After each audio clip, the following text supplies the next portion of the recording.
Se você ficar até o final, eu vou te mostrar o protocolo financeiro que eu estou usando para sair da dívida, organizar meu caixa e futuramente contratar um funcionário. Agora são meia-noite e 20 quando eu estou gravando esse vídeo, provavelmente está com uma voz um pouco sonolenta, mas vamos lá, vamos dar.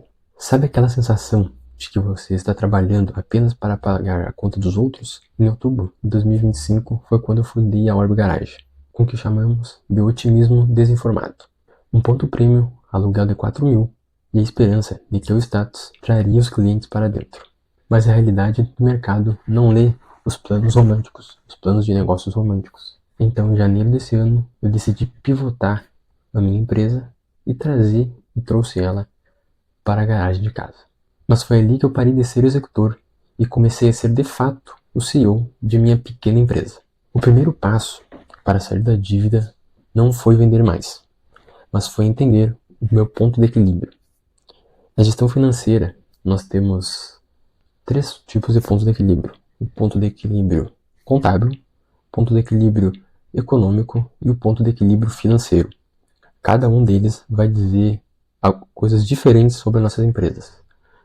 Para MEI, principalmente, a gente não precisa detalhar muito. A gente precisa saber mais ponto de equilíbrio financeiro, porque o ponto de equilíbrio financeiro é que vai nos dar o caixa. Mas, ao ver o ponto de equilíbrio financeiro, a gente vai acabar passando pelos outros dois. Então, é meio que uma forma automática ali, tu vai sabendo os 3 pontos de equilíbrio que tu precisa. Eu vou mostrar o sistema que eu uso mais pro final e mostrar para vocês como que eu faço esse controle de definição de metas, quantos veículos eu tenho que fazer por mês, como eu sei o tamanho do mercado que eu estou inserido e tudo mais. No prédio antigo que eu estava, onde o aluguel era R$ 4.000 por mês, eu precisava fazer o dobro de caos que eu preciso agora, com um custo de aluguel praticamente zero. E se você é MEI e não sabe um número mágico de clientes que você precisa captar durante o mês, você está dirigindo no escuro. Sua meta não pode ser baseada no que você quer ganhar, mas no que a sua estrutura, o seu negócio, exige para sobreviver e crescer ao longo do tempo. Aqui então entra uma missão de MBA, que muita gente confunde a viabilidade financeira com a viabilidade econômica. No papel, seu serviço pode ser lucrativo. Por exemplo, você cobra 500 para fazer um serviço X e seu custo com material é 100. Isso se chama viabilidade econômica.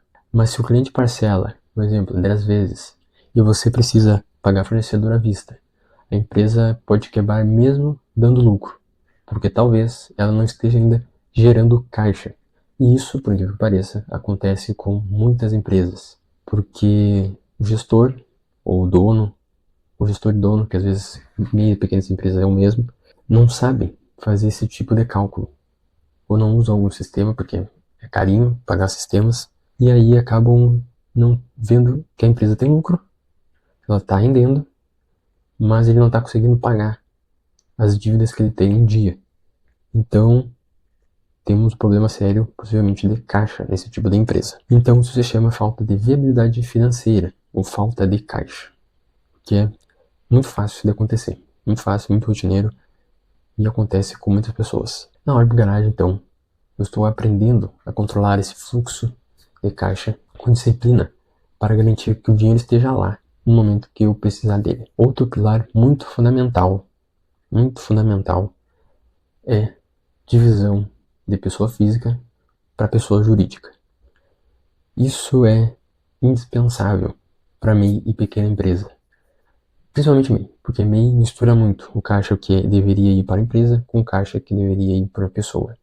E por isso que é muito importante a gente estipular um prolabore de acordo com o teu custo de vida, ou o valor que o mercado estaria te pagando se tu estivesse exercendo um CLT. É por isso que muitas pessoas que trabalham com gestão no dia a dia, que trabalham com consultorias, em faculdades, enfim, ensinam e estimulam as pessoas a abrirem suas empresas justamente quando estão empregadas. Para quê? Para te validar o modelo. Validando o modelo, tu conseguir gerar caixa, estipular teu prolabore de acordo com o que tu ganha. Por exemplo, digamos que a pessoa ganha 3.000 reais por mês como CLT, são 3.000 reais que ela tem que ter como prolabore já estipulado. Não que deva ser, às vezes pode diminuir um pouco, se a pessoa vê que dá para uma flexibilidade, vê que a empresa tem potencial de ganho, e vai muito da decisão dela, da sua acurácia em tomar decisões. Mas geralmente você estimula sempre abrir empresas enquanto você está empregado, justamente para minimizar risco, porque pela minha experiência, eu comecei com um ponto que deveria ser o meu ponto final, digamos assim, né? Com uma estrutura excelente, um espaço amplo, porém caro. Esse deveria ser o ponto que eu daria depois de 4 anos da empresa aberta, entendeu? Seria quase o final da trajetória da empresa onde se estabeleceria de verdade. Então tudo isso a gente tem que estar atento, saber se é pro labore e pessoa física para não cometer erros, equívocos na gestão financeira, que é tão importante, porque caixa é rei. Caixa é o que manda. É o caixa que vai te dizer o que tu vai fazer. Se tu não tiver atenção no caixa da tua empresa, tem tudo para dar errado. A regra é clara. A empresa tem suas obrigações e eu tenho meu prolabore fixo. Se sobrou dinheiro na conta da Orbe Garage, por exemplo, ele não é meu. É da empresa para colocar numa caixinha e reinvestir nela, ou comprar algum equipamento novo, comprar material, enfim. É da empresa para reinvestir. Como agora a gente está entrando no ramo de customização, nós estamos a Orbe Garage, ela está na parte da estética, e agora estamos ampliando com a parte de customização, com a ajuda aí do nosso ecossistema, das nossas empresas parceiras. Sem essa disciplina de saber separar a caixa, pessoa física, caixa pessoa jurídica, controlar entradas e saídas, fica muito difícil, por exemplo, você contratar o seu primeiro funcionário, porque daí você nunca vai saber se a sua empresa tem fôlego para dar esse tipo de passo, ou até mudar de ponto para conseguir produzir mais, criar um ambiente onde as pessoas possam ir.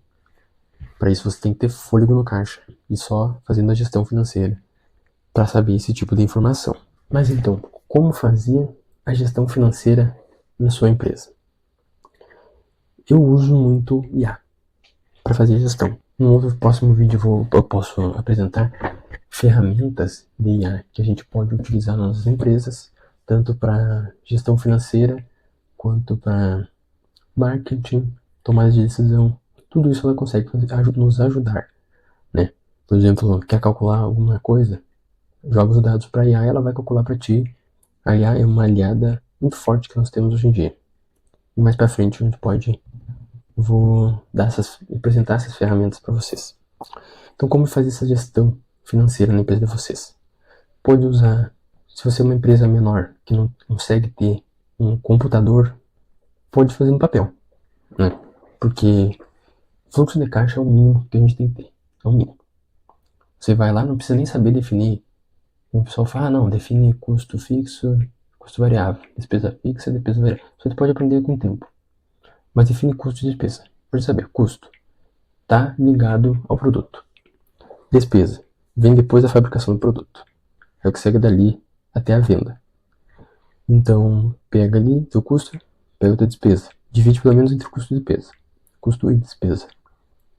Entrada que entra, tem a noção das porcentagens que você está pagando para sua operadora de cartão, para te saber até quanto tu consegue flexibilizar no parcelamento, porque o parcelamento é muito usado hoje em dia, que nem vai vender uma verificação. Verificação em si não é tão cara. Verificação, por exemplo, de 1 ano, R$500. Mas se não é um carro zero, vai precisar do polimento. Polimento de um sedã 600. Somos 2.200 para fazer verificação. Não fica mais legal vender uma verificação R$120 por mês? Em 10 de 120? Fica mais interessante, mas eu tenho que ter noção de quanto de taxa que eu estou deixando, de quanto taxa eu estou pagando para fazer essa venda. No caso, nós temos muitas operadoras, né, de maquininha, então você vai ter que vender da sua região a que mais lhe proporciona taxas melhores. Eu não, para quem é pequeno, que nem eu, MEI, pessoalmente, eu não recomendo cooperativas, pelo simples fato de que tu não compra a máquina, tu aluga. Geralmente aqui em Santa Maria, você cobra algo em torno aí de 96, cento e poucos reais o aluguel de uma máquina, mais taxa. É inviável tu ter uma máquina dessa. Por mais que a taxa seja menor, tu vai estar pagando. Todo mês é obrigatório tu pagar, tu não vai pagar só quando vender, tu vai ter que pagar aquela taxa. Então compre uma máquina, não é tão cara, pode parcelar até a máquina, que nem eu comprei uma, essa daqui, só pela curiosidade de ver qualquer, não vou falar o nome, mas taxas muito boas, não paga mensalidade, máquina R$200, mas é uma máquina que entrega muito, máquina com taxa boa, relativamente boa e compensa muito mais ter essa maquininha, posso fazer até pelo celular, que nem já fiz várias vezes, de esquecer de levar ela e tô com o celular na mão fazer pelo celular. Então, tudo isso a gente tem que ter noção quando a gente estiver fazendo a gestão financeira da nossa empresa. Bem, então, se não tem acesso a um computador, ou não consegue usar um computador ainda, faça um curso online de informática, não precisa pagar. Mas se não consegue usar um computador no dia a dia, às vezes na correria, não tem como mexer no computador, primeiro, pelo menos tenha ali num caderno. Então tenha custo relativo ao teu serviço, ao teu produto, despesa relativo que vai sair depois de tu fabricar um produto, para te dar venda e despesas administrativas. Não estão ligados ao produto, mas têm ligações à empresa. Então separa custo e despesa. Não precisa despesa fixa nem despesa variável, não precisa custo fixo nem custo variável nesse início. Controla as entradas, define teu prolabore, muito importante, é difícil para mim, principalmente é muito difícil, porque sem querer tu vai se perdendo e aí quando vê virou uma bola e tu não sabe mais o que é, mas tenta começar a sair, vai definindo teu prolabore se tu tiver nesse rolo, né, de não saber ainda teu prolabore, não ter definido, separado prolabore de empresa, porque isso é o que vai amadurecer o teu negócio de verdade. Então, para você fazer sua gestão financeira na sua empresa, não precisa necessariamente de um software, mais pra frente eu vou ensinar vocês como fazer ali um sistema, fazer o prompt, né? Porque hoje em dia tu não precisa saber código, precisa saber prompt. Desenvolver o prompt para te digitar para IA e ela que vai fazer tudo para ti. E depois tu só vai degustar esse sistema aí. Então, o que você precisa saber de início para quem é MEI? Custo, despesa, receita. Tem que controlar. Controla o que sai, controla o que entra. Implementou, tá funcionando. Começa a descobrir teus pontos de equilíbrio. Como? Primeiro você tem que saber quanto você está vendendo por mês de serviço ou produto. Então você vai precisar descobrir. Você precisa fazer só quanto você vende, preço de venda, seu produto, serviço, custo, seu produto ou serviço. Despesa fixa você já vai saber. Depreciação é interessante saber, pois ela é dedutível do imposto de renda, ou seja, ela vem antes do imposto de renda, quando for pagar sobre o lucro. Com isso em mãos, você vai conseguir calcular a margem de contribuição. Margem de contribuição, como é que você calcula? Preço de venda menos o custo. A bruta. Margem de contribuição líquida, sem isso aqui. Margem de contribuição líquida seria a margem de contribuição bruta menos o imposto de renda, que seria 20%. No caso aqui é 4. Fica então a margem de contribuição líquida de R$16. Com isso em mãos, você vai poder calcular os pontos de equilíbrio. Como é que você vai calcular os pontos de equilíbrio? Começa pelo contábil. Ponto de equilíbrio contábil. Você vai fazer margem bruta, você vai fazer depreciação, mais as despesas, que seriam ali despesas fixas mensais, né? Dividido pela margem de contribuição bruta. Vai lhe dar o ponto de equilíbrio contábil. Ponto de equilíbrio econômico. Depois que você sabe, estipula seu fluxo de caixa tranquilo, para você fazer com precisão seus pontos de equilíbrio, você vai precisar saber quanto é capital terceiro, quanto é capital próprio tem investido na sua empresa. No caso dessa simulação aqui, é meio a meio. Custo da dívida de terceiros, estipulamos algo em 16%, que seriam os juros, ano. O custo de capital próprio, estipulamos em 20%, que seria a remuneração que eu quero do capital que eu investi. Com isso, a gente consegue calcular o custo total do capital investido, que aqui foi 18%. Com isso, a gente tem que calcular o custo mensal, porque a planilha está por mês, não está por ano. Então, a gente calcula como mensal, divide por 12. Custo de capital total 18% dividido por 12. no caso aqui é 1,5. Com isso, o que ele vai fazer? Receita de venda. Obviamente, o número de produtos vendidos vezes o valor da venda do teu produto, do teu serviço. Custo. Custo do produto vendido, né? Mesma coisa. Custo do produto, valor de venda. Lucro bruto, nós vamos ter, resultado disso, o lucro bruto. Lucro bruto menos as despesas operacionais sem a depreciação. Por isso que é importante calcular a depreciação, se você tiver, né, algum equipamento que deprecia com o tempo. Calcula a despesas operacionais fixas, sem a depreciação. Menos lucro bruto, nós vamos ter o EBITDA. EBITDA menos a depreciação, nós vamos ter o EBIT, que seria o lucro operacional bruto. Lucro operacional bruto, você calcula o imposto de renda. Imposto de renda, então, lucro operacional bruto menos imposto de renda, nós vamos ter o lucro operacional líquido, ou NOPAT. Com isso em mãos e com calculado o custo de oportunidade de capital investido, que seria o valor total do teu investimento vezes o custo total do capital mensal. Nós vamos ter o custo total de oportunidade do capital. Com isso, nós vamos ter o lucro econômico, que seria a riqueza que teu negócio gerou. Através desses dados, nós conseguimos calcular o ponto de equilíbrio econômico e o ponto de equilíbrio contábil. É necessário ter o custo de oportunidade de capital. Sem isso, tu não consegue calcular o ponto de equilíbrio econômico. Por isso que, depois que você aprender bem fluxo de caixa, custo, despesa, você vem para essa parte. Se precisar, chama nos comentários que a gente ajuda também. Fez tudo isso? Aqui nós vamos ter já, então, o ponto de equilíbrio econômico. Para saber o ponto de equilíbrio financeiro, ou que o fluxo de caixa reais por mês, pegamos o NOPAT, acrescentemos a depreciação, porque a depreciação não está sendo desembolsada, então está incluso no caixa, está inclusa no caixa. Vamos ter o fluxo de caixa operacional. Aqui no caso, 12.504. Uma simulação de uma venda a mais gerou então um fluxo de caixa positivo. E é por isso, por exemplo, que 3.000 vendas seria a real quantidade vendida para cá. E por isso que às vezes empresas lucrativas com um faturamento bom não estão gerando caixa, não estão gerando folga para o negócio. E com isso, pode, por mais que a empresa esteja gerando riqueza, ela não está gerando caixa. E isso pode quebrar a empresa.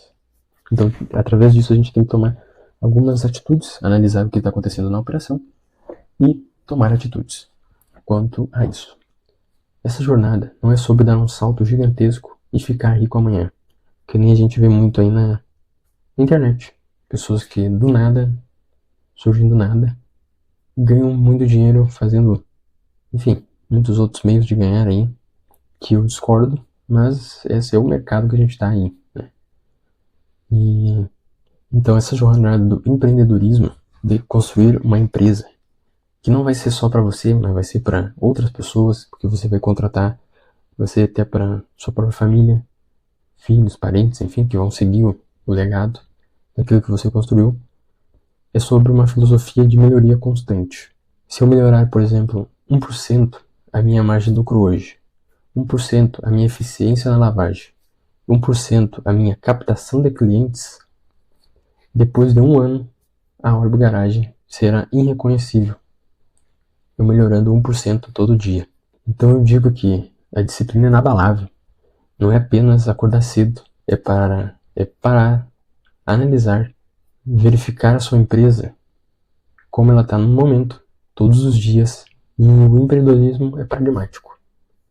Ou os números fecham, ou o sonho pode estar chegando ao fim. Se você sentiu parte dessa jornada e quer aplicar a mesma gestão na sua realidade, eu te convido a conhecer o meu projeto, a série de livros Protocolo 1%, começando com o volume 1, Disciplina Inabalável. Lá eu detalho como construir essa mentalidade para pivotar meu negócio e como você pode usar essas mesmas ferramentas para gerir o seu MEI com o rigor de um grande CEO. Não é apenas sobre lavar um carro, é sobre gerir recursos e transformar esse esforço em um patrimônio.